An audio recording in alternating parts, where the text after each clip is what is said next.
Hoje nós vamos falar sobre castração química, especificamente uma proposta de lei que está tramitando no Congresso. E nós vamos falar desse assunto depois da nossa vinheta.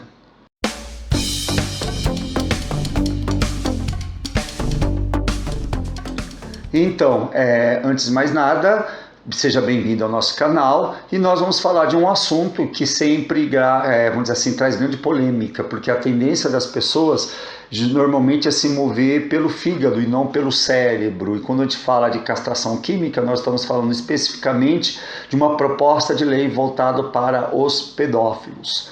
Bom, então, primeiro, antes de mais nada, né?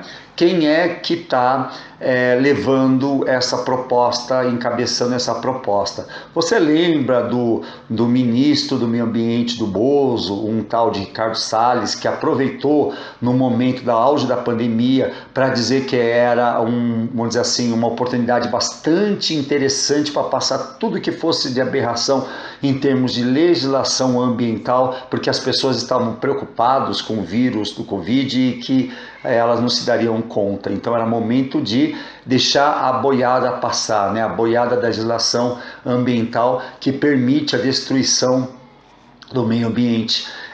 E esse político, né? Esse político de direita, de extrema direita, o senhor Ricardo Salles, é que encabeça essa lei, que a princípio, vamos dizer assim, fica meio difícil de a gente trazer ao debate, porque as pessoas se deixam se movimentar, né, ter suas ações guiadas pelo ódio. Então é aquela coisa, né, quem está mandando aqui é o fígado e não é o cérebro.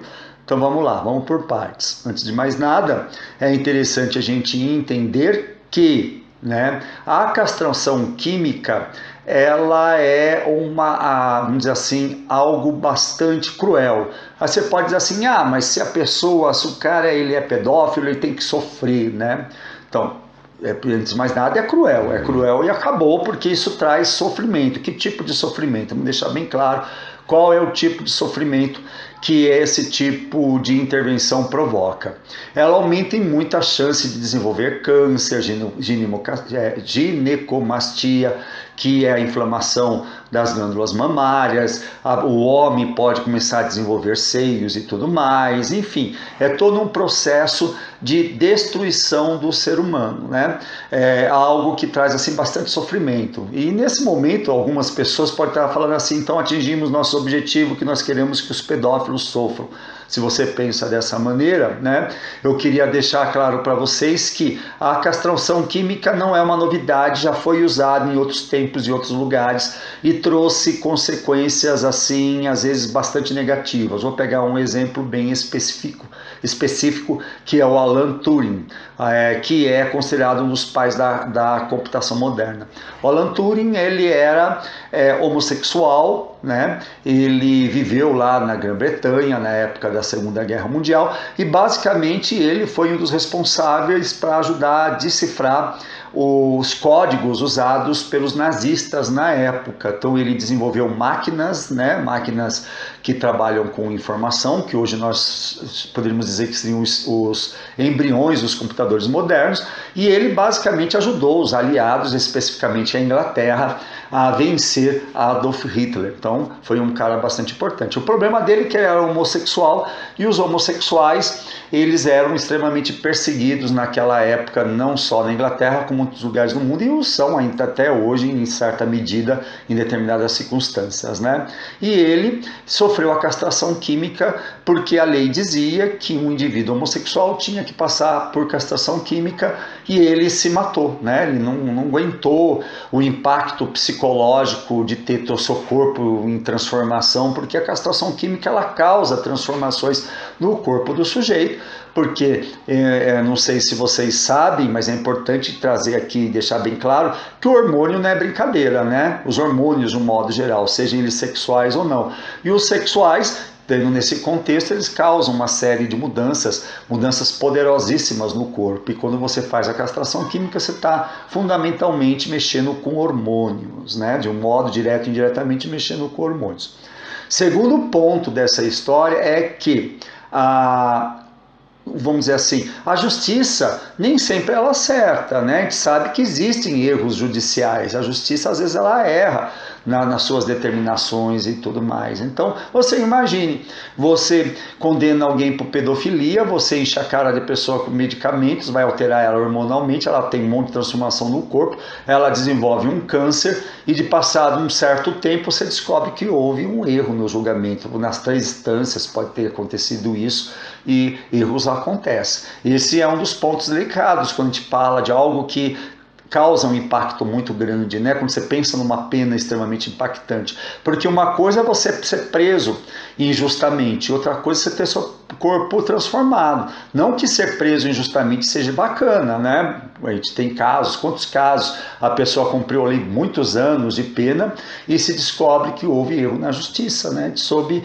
de um caso mais ou menos recente de um homem que foi condenado por estupro e depois se provou que a menina tinha sido estuprada por um parente e ela foi induzido a falar que foi ele, lá ele acabou pegando o HIV, os outros presos com essa ética deles, né, não permitia que ele tomasse os medicamentos, porque ele era um abusador, né? A gente sabe que ele não era abusador, mas era tido como abusador, e ele saiu lá da cadeia totalmente sequelado e está numa batalha. Isso aconteceu no norte do país, agora não lembro se é Pará, se é no Amazonas, ou para aqueles lados lá aconteceu esse tipo de situação, e ele está contra o Estado, lutando. Até há pouco tempo atrás, ele ainda estava tentando conseguir indenização, a vida dele, né? Imagine, saiu lá infectado, sequelado, porque ele não pôde tomar os medicamentos, porque existe a tal de ética contra quem pratica estupro, ainda mais estupro contra menores, né? Bom, e é isso que a gente está querendo dizer, né? Quer dizer, o que é importante a gente frisar aqui? Que nem sempre a justiça ela consegue acertar, e você toma uma medida dessa, assim como se fosse a pena de morte também, esse é um dos problemas da pena de morte, né? Como que você vai ressuscitar a pessoa depois que você descobriu que o julgamento estava errado? Não tem como, né? E é o que acontece aí. Bom, outro ponto que tem que ser levado em consideração é que boa parte dos abusos sexuais contra menores são cometidos contra pessoas da própria família, alguém muito próximo. Normalmente padrasto é muito comum, com isso não estou dizendo que todo padrasto é abusador, mas estou dizendo que boa parte dos abusos sexuais são feitos por padrastos. Temos que lembrar que existem mulheres abusadoras também, menor frequência, mas existem.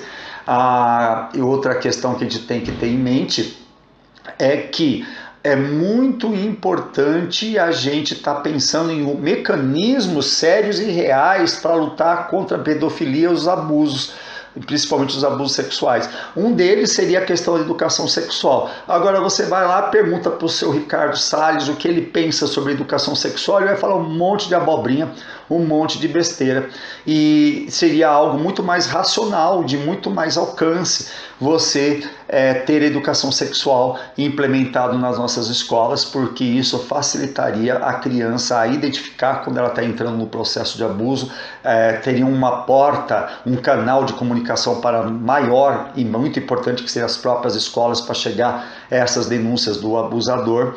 E nós temos que parar com essa mania de achar que o abusador é um extraterrestre, né? Muitas vezes ele está ali pertinho, juntinho da pessoa, né?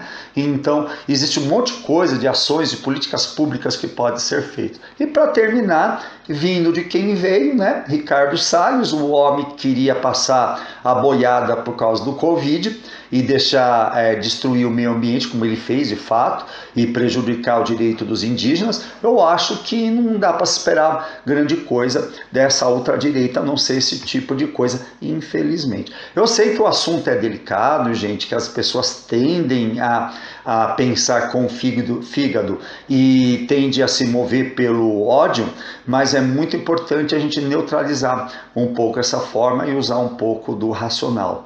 E é óbvio que dentro das barbaridades que a gente tem visto a ultradireita agir no campo da segurança pública e dos direitos individuais, né, direitos reprodutivos e assim por diante, é só mais uma barbaridade, infelizmente, que a gente está assistindo, e que o seu Ricardo Salles é um dos protagonistas dessa barbaridade. É a volta à barbárie, né, gente? Você pensar numa pena que causa tem um viés de tortura e dificilmente pode ser remediado em caso de erro, isso revela uma barbárie. Eu sei que muitas vezes você já tem que fazer mesmo, tem que matar, não tinha nem que castrar, tinha que matar. Então, para pensar. E se tiver um erro no julgamento, o que a gente faz?